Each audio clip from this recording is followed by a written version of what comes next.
आज की कहानी का शीर्षक है रहस्यमय जंगल। एक बार की बात है, सिमलपुर गांव में महेश और उसकी पत्नी विमला रहा करते थे। उनका एक पुत्र भी था, उसका नाम था गुड्डू। गुड्डू बचपन से ही होशियार था। उनके घर में एक वफादार कुत्ता था जिसका नाम था ब्राउनी। एक दिन जब गुड्डू स्कूल से अपने दोस्तों के साथ घर आ रहा था, तभी रास्ते में उसे ब्राउनी दिखा। गुड्डू, अरे ब्राउनी, तू मुझे लेने आया है क्या? चल मुझे पकड़, देखते हैं कौन जीतता है। आज तो देखता, मैं ही जीतूंगा। तू हर बार जीत जाता है। आज मैंने समोसे खाए हैं और अब मैं चीते जैसे दौड़ूंगा। जो जीतेगा उसे ये बिस्किट मिलेगा। दोनों घर की तरफ भागने लगे। ब्राउनी घर पहले पहुंच गया। गुड्डू, तू फिर से जीत गया। अरे माँ बुला रही है, जल्दी चल। ब्राउनी उछलने लगता है। गुड्डू, ठीक है देता हूँ, ये ले, लेकिन हम आधा आधा करेंगे, ठीक है? दोनों ने बिस्किट खाया। गुड्डू, अब घर चल। ब्राउनी उससे खेलने के लिए कोशिश करने लगा। गुड्डू, अरे बाबा, खाना तो खाने दे, फिर खेलूँगा तेरे साथ। पहले हम खाना खाएंगे, समझा? भूख के मारे मेरी जान जा रही है। अब जल्दी चल, माँ इंतज़ार कर रही होगी। गुड्डू जैसे ही अंदर पहुंचा, वहाँ चारपाई पर उसने देखा कि उसकी बुआ बैठी है। गुड्डू ने जैसे ही अपनी बुआ को देखा तो चिल्लाकर बोला, बुआ। गुड्डू की बुआ, ले कितना बड़ा हो गया हमारा बच्चा। मैंने सुना तू बहुत होशियार हो गया है। गुड्डू, मैं हमेशा फर्स्ट आता हूँ। गुड्डू, माँ मुझे बड़ी भूख लगी है, खाना दो, वरना मैं पतला हो जाऊंगा और हवा में उड़ने लगूंगा। दे दो ना प्लीज़। गुड्डू की बुआ, भाभी मुझे भी बड़ी भूख लगी है, पता चले मैं भी उड़ने लगूं। गुड्डू के पापा, अरे नहीं बहन, तू हवा में नहीं उड़ेगी, देखना। बुआ, क्यों? गुड्डू के पापा, क्योंकि उसके लिए तुम्हें पतला होना पड़ेगा और मुझे नहीं लगता कि तुम एक दिन ना खाने से पतली हो जाओगी। गुड्डू की बुआ, भाभी देखिए ना भैया को। गुड्डू की माँ, आप भी ना, अभी आई है वो और आप शुरू हो गए, शांत हो जाइए। गुड्डू, माँ खाना। गुड्डू की माँ, आप सब हाथ धो लीजिए, मैं आपके लिए खाना लगाती हूँ। सब ने खाना खाया। गुड्डू ने जल्दी खाना खत्म किया और खेलने चला गया। गुड्डू, मैं चला माँ। गुड्डू की माँ, जल्दी आना, ठीक है? गुड्डू, हाँ आ जाऊँगा। दोनों लोग बाहर चले गए। शाम को दोनों घर लौटे। गुड्डू के पापा, बेटा गुड्डू, हमें तुमसे कोई ज़रूरी बात करनी है। गुड्डू, तुम आगे की पढ़ाई बुआ के साथ रहकर करोगे, शहर के अच्छे विद्यालय में जाओगे। गुड्डू, क्या मैं ब्राउनी को भी लेकर जा सकता हूँ? गुड्डू के पापा, नहीं बेटा, अगर ब्राउनी भी वहाँ आया तो तुम ढंग से पढ़ाई नहीं कर पाओगे, इसलिए वो यही रहेगा और तुम छुट्टियों में उससे मिलने आना, तब तुम्हें दिन भर खेलने से कोई नहीं रोकेगा। गुड्डू, ठीक है। रात को गुड्डू ब्राउनी के साथ ही सोया। गुड्डू, मेरे भाई, पापा कह रहे हैं कि मुझे शहर जाना होगा, पर मैं तुझे छोड़ के नहीं जाना चाहता और माँ पापा को भी छोड़कर नहीं जाना चाहता, लेकिन मैं जब कल चला जाऊँगा तब तू क्या करेगा? सुन, तू मुझे कॉल कर लेना, लेकिन तुझे तो फ़ोन करना भी नहीं आता। लेकिन तू माँ को बोल देना, वो तुझसे मेरी बात करा देगी। तेरा कभी मन करे तो मुझसे मिलने आ जाना, ठीक है? मेरे जाने के बाद तू बाद में कुछ दोस्त बना लेना। तू अकेला अकेला बोर हो जाएगा ना, मैं भी वहाँ नए दोस्त बना लूँगा। लेकिन मुझे पता है मुझे सबसे ज़्यादा तेरी याद आएगी, क्योंकि तू मेरा भाई है ना। अच्छा सुन, तू मुझे याद तो करेगा ना? मुझे भूलियो मत। दोस्त बना सकता है तू, बेस्ट फ्रेंड मत बनाइयो किसी को, समझा? अगली सुबह गुड्डू जाने से पहले, ब्राउनी ये ले घंटी, इसे पहन कर रखियो, ठीक है? इसके बाद गुड्डू रोते रोते अगली सुबह बुआ के साथ शहर चला गया। कार्तिक गुड्डी के गले लगा। गुड्डू की बुआ, आज से गुड्डू हमारे साथ ही रहेगा, उसे अपने कमरे में ले जाओ। कुछ दिनों बाद गुड्डू का एडमिशन कार्तिक के स्कूल में हो गया। दोनों बच्चे मन लगाकर पढ़ने लगे। इसी तरह कई साल बीत गए। एक दिन गुड्डू की माँ, अजी सुनो ना, कितना समय हो गया अपने बेटे से मिले हुए, आप उससे कहो ना वो यहाँ आए हमसे मिलने के लिए। गुड्डू के पापा, ठीक है रुको, उसे कॉल करता हूँ। गुड्डू के पापा, हेलो। गुड्डू, हाँ जी पापा जी। गुड्डू के पापा, कैसा है तू? सुन, तेरी माँ चाहती है कि तू उससे मिलने यहाँ आ जाए। गुड्डू, ठीक है पिताजी, मैं आज ही कंपनी में छुट्टी लेके आता हूँ। गुड्डू के पापा, ठीक है। कुछ दिनों बाद गुड्डू बिना बताए शाम को घर पहुँच गया। गुड्डू, माँ। गुड्डू की माँ, गुड्डू तूने यहाँ आने से पहले बताया भी नहीं कि तू आ रहा है। बड़ा हो गया मेरा बेटा। गुड्डू ने माँ के पैर छुए, तब तक पापा भी आ गए और फिर उसने पापा के भी पैर छुए। गुड्डू के पापा, बेटा तूने आने से पहले बताया नहीं, हम तुझे लेने ही आ जाते। गुड्डू, अगर बता देता तो आप सभी को सरप्राइज़ कैसे देता मैं। गुड्डू की माँ, कितना बड़ा हो गया है मेरा बेटा, चल हाथ मुंह धो ले, मैं तेरे लिए खाना बनाती हूँ। अचानक उनके घर के बाहर से एक बछड़ा जंगल की ओर जा रहा होता है। आदमी, अरे कोई रोको उसे, अरे जाने मत दो भाई। खाना खाते वक्त गुड्डू अपनी माँ से बोला, लगता है यहाँ पर जंगली जानवरों का ज़्यादा ही आतंक फैला हुआ है, तभी तो लोग कितना डर रहे हैं जंगल जाने से। पर जब से मैं आया था तो उस तरफ तो कोई जंगल था ही नहीं, तो फिर वो किस जंगल की बात कर रहे हैं। गुड्डू की माँ, नहीं बेटा, वो जानवरों की वजह से नहीं डरा रहा, बल्कि उस भूतिया जंगल की वजह से डर रहा है। वहाँ एक राक्षस रहता है। वो जंगल सुबह गायब हो जाता है और शाम होते ही वापस अपनी जगह पर आ जाता है। गुड्डू, माँ, ऐसा भी कभी होता है क्या, एक जंगल ही अपनी जगह से गायब हो जाए? अच्छा ये बताओ, ब्राउनी कहाँ है? जब से आया हूँ तब से दिख ही नहीं रहा। गुड्डू की माँ, बेटा वो उस जंगल में चला गया था, हमने बहुत ढूंढा, वो नहीं आया और उसका बहुत इंतज़ार भी किया। गुड्डू, क्या? आप सभी ने मुझे क्यों नहीं बताया? गुड्डू की माँ, हम सब नहीं चाहते थे कि इन सब का असर तेरी पढ़ाई पर पड़े, इसलिए हमने तुझसे ये बात छुपाई। इसके बाद गुड्डू लेट गया और सोचने लगा। उसके दिमाग में कई सवाल चल रहे थे।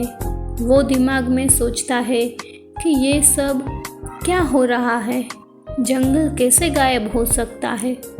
अगले दिन गुड्डू अपने पुराने दोस्तों से मिलने चला जाता है।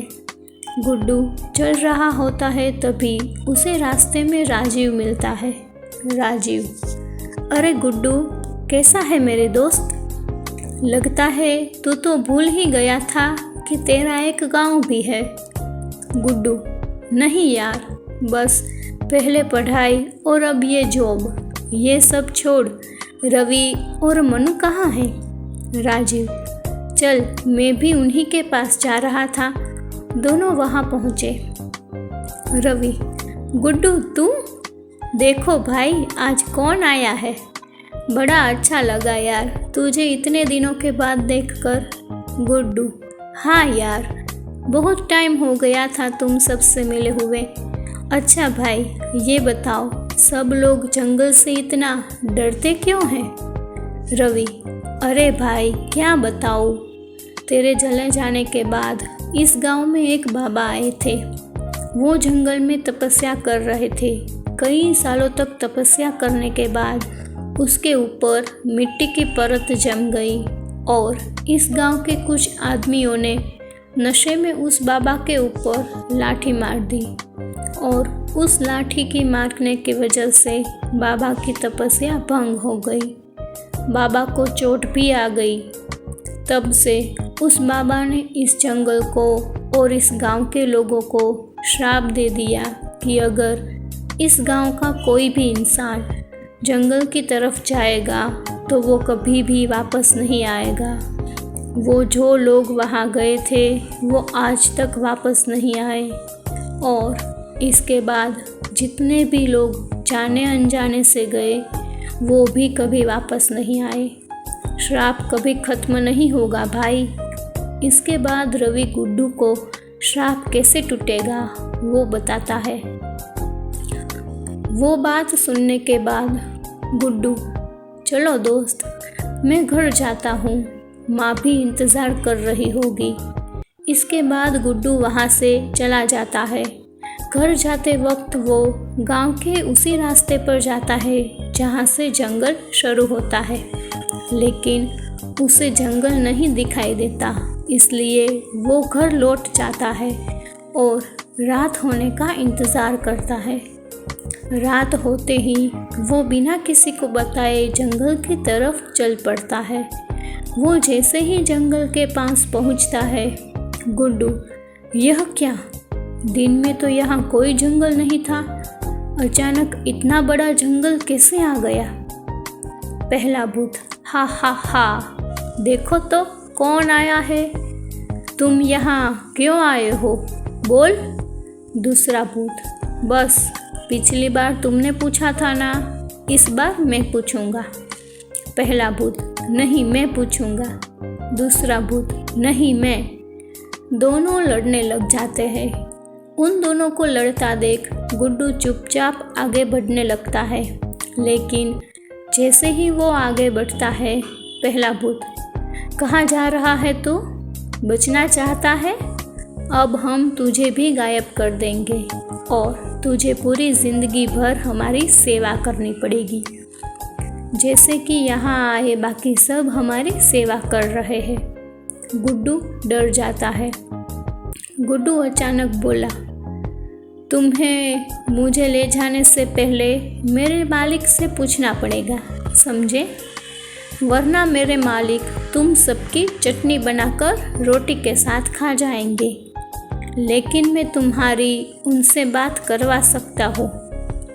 पहला भूत, करवाओ तो, हम भी तो देखें कौन है तुम्हारा मालिक।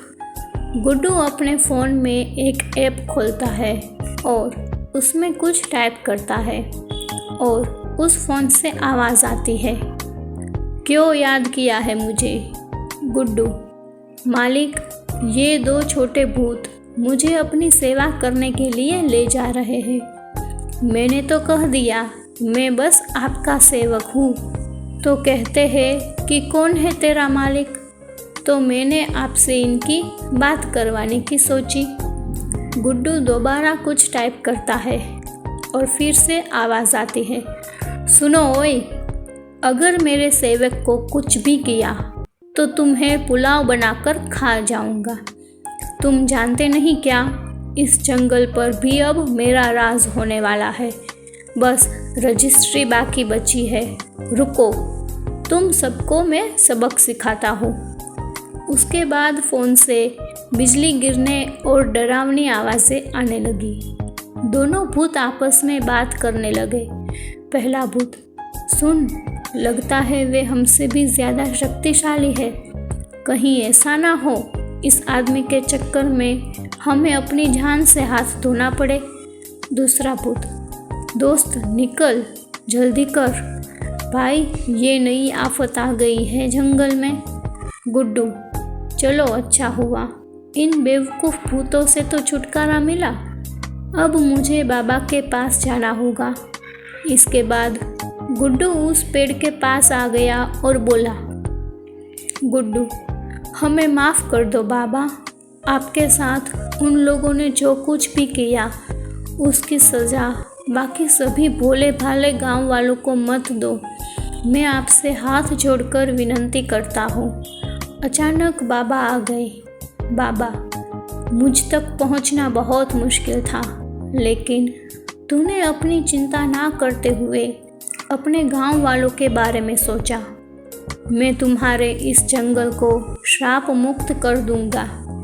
पहले तुम्हें मेरी पहेली का जवाब देना होगा। गुड्डू, पूछिए बाबा। बाबा, जंगल है पर पेड़ नहीं, नदी है पर झरना नहीं, गांव है पर घर नहीं, बताओ ऐसा क्या है? गुड्डू थोड़ी देर सोचता है।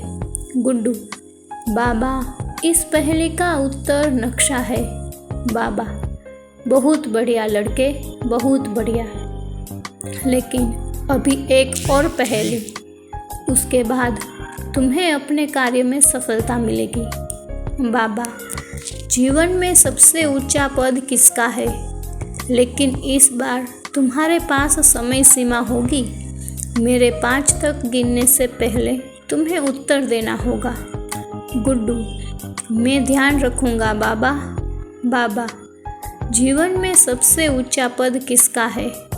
बहुत सोचने के बाद उसे ध्यान आया। फ्लैशबैक। गुड्डू की माँ, बेटा, जिंदगी में हम अपने गुरुओं का ऋण कभी नहीं उतार सकते।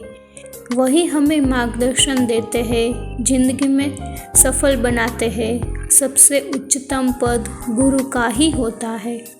गुड्डू, बाबा, गुरु का पद सर्वोच्च है। बाबा, सही जवाब। तुम सच में एक समझदार लड़के हो। जाओ और अपने गांव वासियों के साथ खुशी से रहो। जा, किया तेरे गांव को श्राप मुक्त। आज के बाद ये जंगल कभी अपनी जगह से गायब नहीं होगा। तभी गांव के सब लोग मशाल लेकर जंगल से बाहर खड़े होते हैं और गुड्डू को देखते ही गुड्डू की माँ विमला रो पड़ती है। विमला, तू वहाँ क्यों गया था बेटा? तुझे कुछ हो जाता तो? गुड्डू, माँ तू ही बता, अगर मैं नहीं जाता तो यह सब ठीक कैसे होता? कभी ना कभी किसी ना किसी को तो सब ठीक करना ही था ना। तुझे तो खुश होना चाहिए कि तेरे बेटे ने यह सब हल कर लिया। विमला, हाँ बेटा, मैं बहुत खुश हूँ। बूढ़ा आदमी, लेकिन बेटा तुमने यह सब किया कैसे?